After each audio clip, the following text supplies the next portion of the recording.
उत्तर प्रदेश में उपचुनाव से ठीक पहले भयंकर हलचल मची हुई है। मुख्यमंत्री योगी आदित्यनाथ तो इस वक्त ऐसे फायर मोड में है कि इंडी गठबंधन में खलबली मची है। सीएम योगी ने तो हर तरह से एक तरह से ऐलान जंग किया हुआ है। योगी तो पहले से ही आक्रामक नेता रहे, लेकिन इस वक्त सीएम योगी और भी आक्रामक हो गए और इससे यूपी की पॉलिटिक्स का हाल यह है कि जो इंडी गठबंधन आए दिन बीजेपी में खटपट होने की खबरें उड़ाता था, उसके ही होश उड़े हुए हैं। मुख्यमंत्री योगी आदित्यनाथ के निशाने पर खास तौर पर अखिलेश यादव और समाजवादी पार्टी। पिछले कुछ दिनों में अगर आप देखें तो सीएम योगी ने उपचुनाव से ठीक पहले यूपी बीजेपी में नया जोश सा भर दिया है।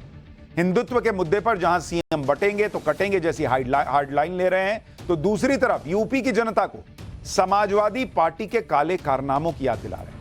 लोकसभा चुनाव में इंडी गठबंधन ने जो नैरेटिव सेट किया था संविधान बचाने का, आरक्षण बचाने का, अब उसका जिक्र अखिलेश और राहुल नहीं कर रहे हैं, क्योंकि सीएम योगी ने पूरा नैरेटिव ही बदल दिया।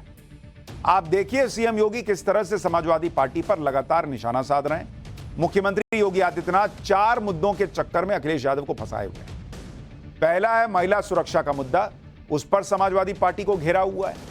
समाजवादी पार्टी के दौर में क्राइम रेट को मुद्दा बना रहे हैं, जातिगत जनगणना के मुद्दे से समाज को बांटने का आरोप लगा रहे हैं और इंडी गठबंधन के हाथ से नौकरियों का मुद्दा भी छीन लिया है।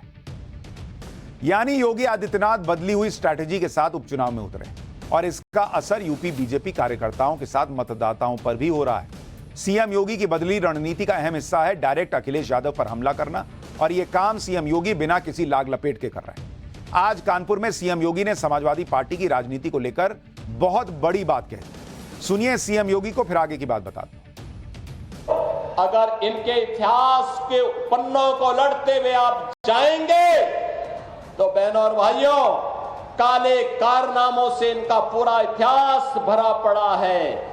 लाल टोपी है लेकिन काले कारनामों के लिए लोग जाने जाते हैं, और इसीलिए मैं आपको एहसास कराने के लिए आया हूं। इस सीसा मऊ को सीसा मऊ ही बने रहने दीजिए।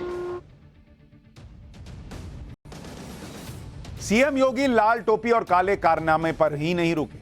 सीएम योगी ने समाजवादी पार्टी के कारनामों के बारे में जनता को याद दिलाया। सीएम योगी आज कानपुर की सीसामऊ सीट पर प्रचार के लिए गए थे। यहीं से सीएम योगी ने समाजवादी पार्टी के 3 मॉडल का जिक्र जनता के सामने किया। सीएम योगी ने अयोध्या, लखनऊ और कन्नौज की घटनाओं का जिक्र करते हुए अखिलेश यादव पर ट्रिपल अटैक किया। सुनिए एक बार। आपने भी इसके चरित्र को देखा है। अयोध्या के अंदर कैसे समाजवादी पार्टी का एक नेता वहां पर एक निषाद बेटी के इज्जत के साथ खिलवाड़ करता है, और समाजवादी पार्टी के मुखिया बेशर्मी के साथ उस बेशरम के खिलाफ कार्रवाई करने की बजाय उसका समर्थन करते हुए दिखाई दे रहे थे। आपने इनका दूसरा दृश्य लखनऊ में देखा।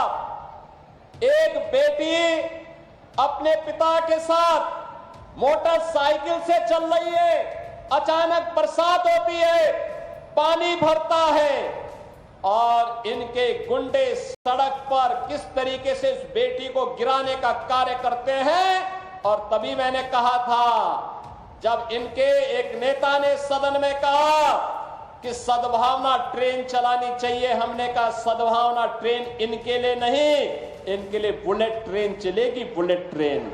इनका तीसरा मॉडल देखना है तो कन्नौज में देखिए, ये नवाब ब्रांड कांग्रेस इसी समाजवादी पार्टी की पहचान है। ये समाजवादी पार्टी की पहचान है। कैसे अनैतिक तरीके से अर्जित की गई संपत्ति और उस संपत्ति के माध्यम से कैसे बेटियों की इज्जत के साथ, बड़ी बेशर्मी के साथ ये लोग खिलवाड़ करते हैं। ये योगी आदित्यनाथ के वही पुराने तेवर हैं जिसके लिए वो जाने जाते हैं। अपने विरोधियों पर डायरेक्ट हमला करना सीएम योगी का अंदाज रहा है, और इसी अंदाज से सीएम योगी पर मुद्दों पर समाजवादी पार्टी को घेरा। जो समाजवादी पार्टी की कमजोर कड़ी रही है उसे लोगों को याद दिला रहे हैं। महिला सुरक्षा, अपराध के मुद्दे पर समाजवादी पार्टी पर अक्सर आरोप लगते रहे और सीएम योगी ने इसी दुखती रग पर हाथ रखा है। यूपी नहीं, कोलकाता रेप मर्डर कांड को लेकर भी सीएम योगी ने अखिलेश पर निशाना साधा है। सुनिए सीएम योगी को, फिर बताऊंगा योगी आदित्यनाथ ने अखिलेश के पीडीए की क्या काट निकाली। समाजवादी पार्टी के मुखिया को क्या बेटी की सुरक्षा पर कुछ बोलने का अधिकार है? क्या इनको बोलने का अधिकार है? कितनी बेशर्मी के साथ ये लोग वक्तव्य देते हैं। कोलकाता में एक महिला चिकित्सक के साथ जो कुछ घटना घटित हुई, पूरा देश स्तब्ध है, दुखित है, अपनी संवेदना व्यक्त कर रहा है, लेकिन बेशर्मी के साथ समाजवादी पार्टी के मुखिया के द्वारा उन दरिंदों का समर्थन किया जाता है। मुख्यमंत्री योगी आदित्यनाथ फ्रंट फुट पर खेल रहे हैं। वो विरोधियों को संभलने का मौका नहीं देना चाहते। लोकसभा चुनाव में अखिलेश यादव ने पीडीए का नारा जोर शोर से दिया था। पीडीए यानी पिछड़ा दलित अल्पसंख्यक, और इसी नारे से अखिलेश यादव को यूपी में कामयाबी भी मिली। अब उपचुनाव से पहले सीएम योगी ने पीडीए की काट निकाल दी। अखिलेश यादव जितना पीडीए का नारा लगाते हैं, सीएम योगी उतना ही हिंदुत्व और हिंदू एकता की बात करते हैं। सीएम योगी आरोप लगाते हैं कि समाजवादी पार्टी समाज को बांट रही है। पीडीए के जवाब में सीएम योगी अयोध्या की याद दिलाते हैं। अयोध्या में समाजवादी पार्टी के मुस्लिम नेता पर पिछड़े समाज की नाबालिग लड़की से रेप का आरोप। अयोध्या में पीड़ित और आरोपी दोनों ही पीडीए से आते हैं। सीएम योगी ने पीडीए को परिवार दंगा एसोसिएशन भी बता दिया। यानी अखिलेश यादव के पीडीए की काट सीएम योगी ने हिंदू एकता के रूप में निकाली है। सीएम योगी ने कहा कि समाजवादी पार्टी और कांग्रेस में जिन्ना की आत्मा घुस गई। जिन्ना ने देश को बांटा, समाजवादी पार्टी और कांग्रेस समाज को बांट रहे हैं। सुनिए। कि कांग्रेस हो या समाजवादी पार्टी, इनके अंदर, बहनों और भाइयों, इनके अंदर लगता है जिन्ना की आत्मा घुस गई है, और जिन्ना की आत्मा घुस करके फिर से जिन्ना ने देश का विभाजन करने का पाप किया था, और इसीलिए अंतिम समय में घुट घुट करके मरा था।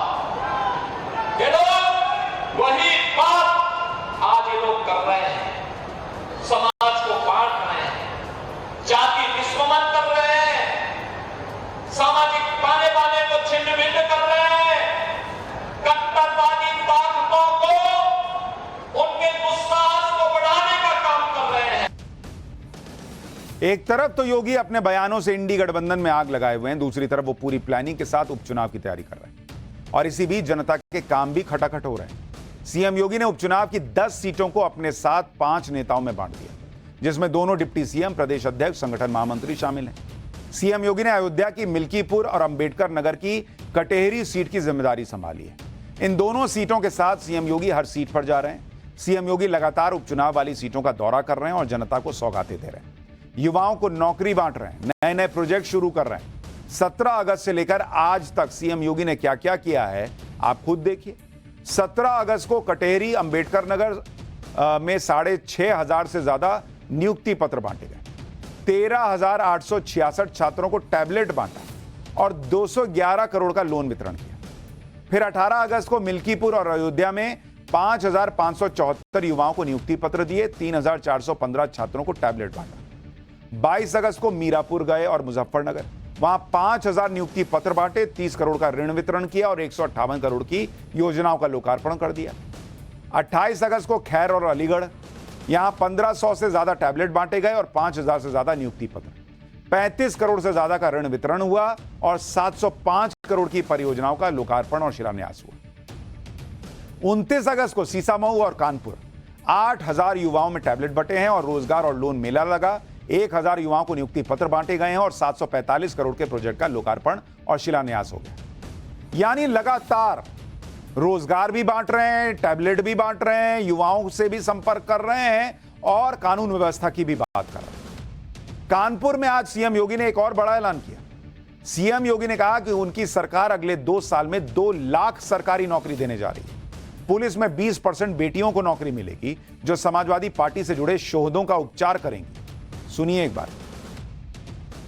अगले 2 वर्ष के अंदर हम 2 लाख सरकारी नौकरी नौजवानों को देने जा रहे हैं। सरकारी नौकरी 2 लाख, मैं जो कह रहा हूं नोट करना, 2 लाख सरकारी नौकरी, जिसमें से 60,200 से अधिक नौजवानों को पुलिस की भर्ती की प्रक्रिया वर्तमान में चालू है। और अकेले उत्तर प्रदेश पुलिस अगले 2 वर्ष के अंदर 1 लाख नौजवानों की भर्ती करने जा रहा है। और बहनों और भाइयों, यही नहीं, इसमें से 20% हम केवल और केवल बेटियों को भर्ती करने जा रहे हैं। बेटियों की भर्ती होगी 20%। बेटियों की भर्ती इसलिए इस समाजवादी पार्टी से जुड़े हुए जो उदंड और उच्छृंखल प्रवृत्ति के सहोदे हैं, इनकी सड़कों पर ठुकाई करने के लिए बेटी जब पुलिस में भर्ती होगी तो वह उसका उपचार करने की स्थिति में होगी। सीएम योगी कोई कसर नहीं छोड़ रहे और इसी बीच एक बड़ा काम यूपी में और हुआ। यूपी में 8 रेलवे स्टेशन के नाम बदलने का जो प्रस्ताव यूपी सरकार ने दिया था, वो प्रस्ताव भी मान लिया गया और अब इन रेलवे स्टेशन के नाम महापुरुषों के नाम पर हो गए। ये सभी 8 रेलवे स्टेशन अमेठी और उसके आसपास के हैं। इनके पहले नाम क्या थे और अब क्या हो गए हैं, वो भी सुनिए। जैसे कासिमपुर रेलवे स्टेशन हॉल्ट का नाम अब जायस सिटी होगा। जायस रेलवे स्टेशन का नाम गुरु गोरखनाथ धाम हो गया है। बनी रेलवे स्टेशन का नाम स्वामी परमहंस किया गया है। मिसरौली रेलवे स्टेशन का नाम मां कालिका धाम हुआ है। निहालगढ़ रेलवे स्टेशन का नाम महाराजा बिजली पासी रखा गया है। अकबरगंज रेलवे स्टेशन का नाम मां अहरुआ भवानी धाम रखा हुआ है। वारिसगंज हॉल्ट का नाम अमर शहीद भाले सुल्तान हुआ है। फुर्सतगंज का रेलवे स्टेशन का नाम तपेश्वर नाथ धाम कर दिया गया है।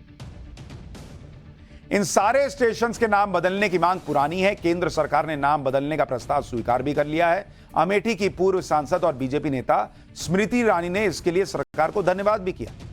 यह योगी सरकार में ही संभव है कि पौराणिक जगहों और महापुरुषों के नाम पर रेलवे स्टेशन के नाम रखे जा रहे हैं। इसके जरिए सीएम योगी ने हिंदुत्व और हिंदू एकता का मैसेज दिया, जिसका जिक्र सीएम योगी ने किया था कि बटेंगे तो कटेंगे, एक रहेंगे तो नेक रहेंगे। एक तरफ सीएम योगी हिंदू एकता की बात कर रहे हैं, लेकिन वहीं इंडी गठबंधन को अपना सियासी फायदा इसी में दिखता है कि वो जाति की राजनीति करें। यूपी उपचुनाव में अब राहुल गांधी की भी एंट्री हो गई और राहुल गांधी आजकल ओबीसी दलित कार्ड खेल रहे हैं। इसी में राहुल गांधी ने आज सीएम योगी को एक चिट्ठी लिख दी, जिसमें रायबरेली के रहने वाले एक दलित युवक के मर्डर का मुद्दा उठाया और आरोपियों की गिरफ्तारी न होने को लेकर सवाल खड़े किए। राहुल ने अपनी चिट्ठी में लिखा कि राजनीतिक संरक्षण की वजह से हत्या के मुख्य आरोपी को अब तक गिरफ्तार नहीं किया गया। 2 हफ्ते बीत जाने के बाद भी गिरफ्तारी न होने से पीड़ित दलित समाज में भय का माहौल है। अत्यंत गरीब शोषित दलित परिवार को न्याय से वंचित रखा जा रहा है। राहुल ने लिखा कि पीड़ित परिवार को न्याय दिलाने के लिए जल्दी आरोपी को गिरफ्तार किया जाए। राहुल गांधी दलित युवक का मुद्दा इसलिए उठा रहे हैं क्योंकि इसमें राहुल गांधी को फायदा दिख रहा है। अखिलेश यादव का मुस्लिम यादव वोट बैंक के साथ राहुल गांधी दलितों को भी जोड़ना चाहते हैं। इंडी गठबंधन को लगता है कि अगर मुस्लिम यादव और दलित वोट बैंक मिल गया तो योगी को हराया जा सकता है, लेकिन योगी जिस अंदाज में दिख रहे हैं उससे इंडी गठबंधन को तगड़ी प्लानिंग करनी पड़ेगी। लोग तो यह भी पूछ रहे हैं कि राहुल गांधी को यह दर्द कोलकाता की पीड़िता के लिए क्यों नहीं जागा और उन्होंने ममता बनर्जी को चिट्ठी क्यों नहीं लिखी, लेकिन चल रहा है काम। पाठशाला में अब अगली क्लास। यूपी